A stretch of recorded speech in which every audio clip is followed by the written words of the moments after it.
At 1:47 a.m. local time in the eastern Mediterranean, an SM-3 Block 2A Interceptor erupts from the deck of the USS Carney. It's targeting something that wasn't supposed to exist in this theater, an Iranian Khaybar-Shikan medium-range ballistic missile modified with a maneuvering re-entry vehicle. And in the next 96 seconds, if that interceptor misses, a warhead traveling at Mach 8 will strike a populated civilian corridor in downtown Haifa. What happens next costs the United States more money per second than any engagement in the history of naval warfare. And Iran is counting on exactly that.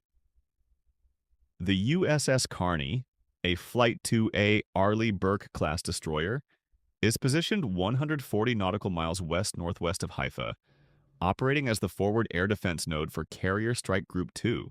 On its mission, intercept any ballistic or cruise missile that breaches the outer defense layer before it reaches Israeli airspace.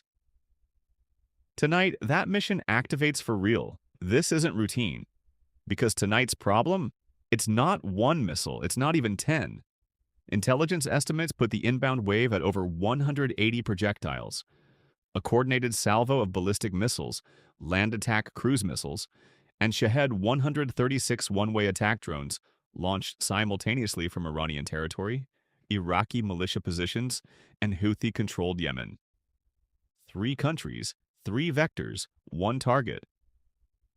Somewhere in the IRGC Aerospace Force Command bunker outside Kermanshah, a launch coordinator is watching a countdown timer tick past 0 on the final salvo. No alarms, no warning from his end. He has about 4 minutes before an American F-35 puts a GBU-39 through his roof. But his missiles are already airborne, and that's all that matters to him. The first SM-3 Block 2A fires. The canister blows. The gas generator hurls the round clear of the ship. The booster ignites, and a 1,500-kilogram interceptor climbs vertically into the dark. It accelerates past Mach 10.2 in under 12 seconds, exiting the atmosphere entirely. This is an exo-atmospheric kill. The interceptor will collide with the incoming warhead in space, using nothing but kinetic energy. No explosive, just physics.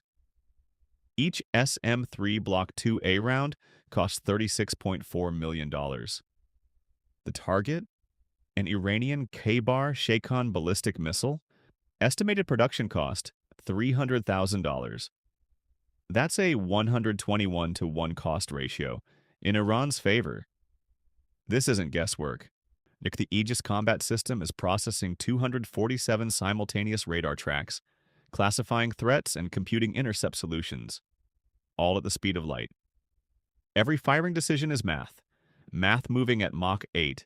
Then more appear, not 1, not 3. 37 new tracks bloom on the scope in under 90 seconds, like a second wave.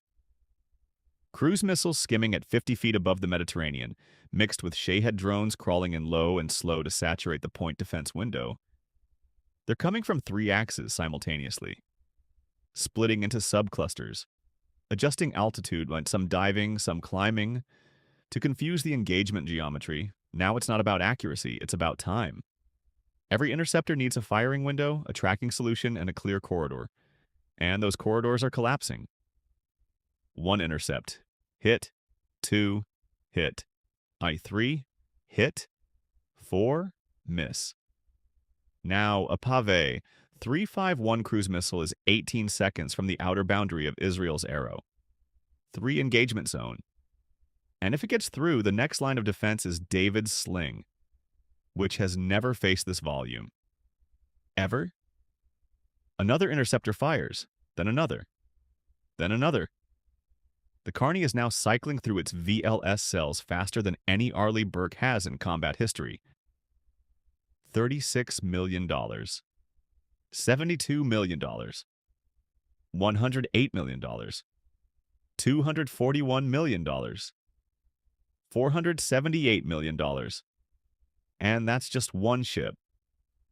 Across the entire coalition defense, U.S. Navy, Israeli Arrow, David Sling, Iron Dome, Royal Air Force Typhoons, French SAMP/T, The total engagement cost for this single night will exceed $1.35 billion. And it's like trying to shoot every single raindrop in a thunderstorm with a golden bullet, while the storm is moving at 3 kilometers per second. The system fires. One last SM-2 Block 3A, the close-range backstop. By 4:22 a.m., the USS Carney and coalition forces had completed 154 confirmed intercepts across 3 engagement phases and 2 reloads. Not one ballistic missile reached its target inside Israeli territory. Not one cruise missile penetrated the inner defense perimeter. The shield held. At 1:47 a.m., when that first SM-3 left the rail, that decision, fire or hold, was just seconds away from being too late. Now we know it worked. Because when a $300,000 missile meets a $36 million interceptor, the country that runs out of money first doesn't lose the battle, it loses the war. If this breakdown gave you a new understanding of modern warfare, watch our next video, where Iran's deadliest underground missile city launched a satisfactory strike before Israel even had a chance to respond.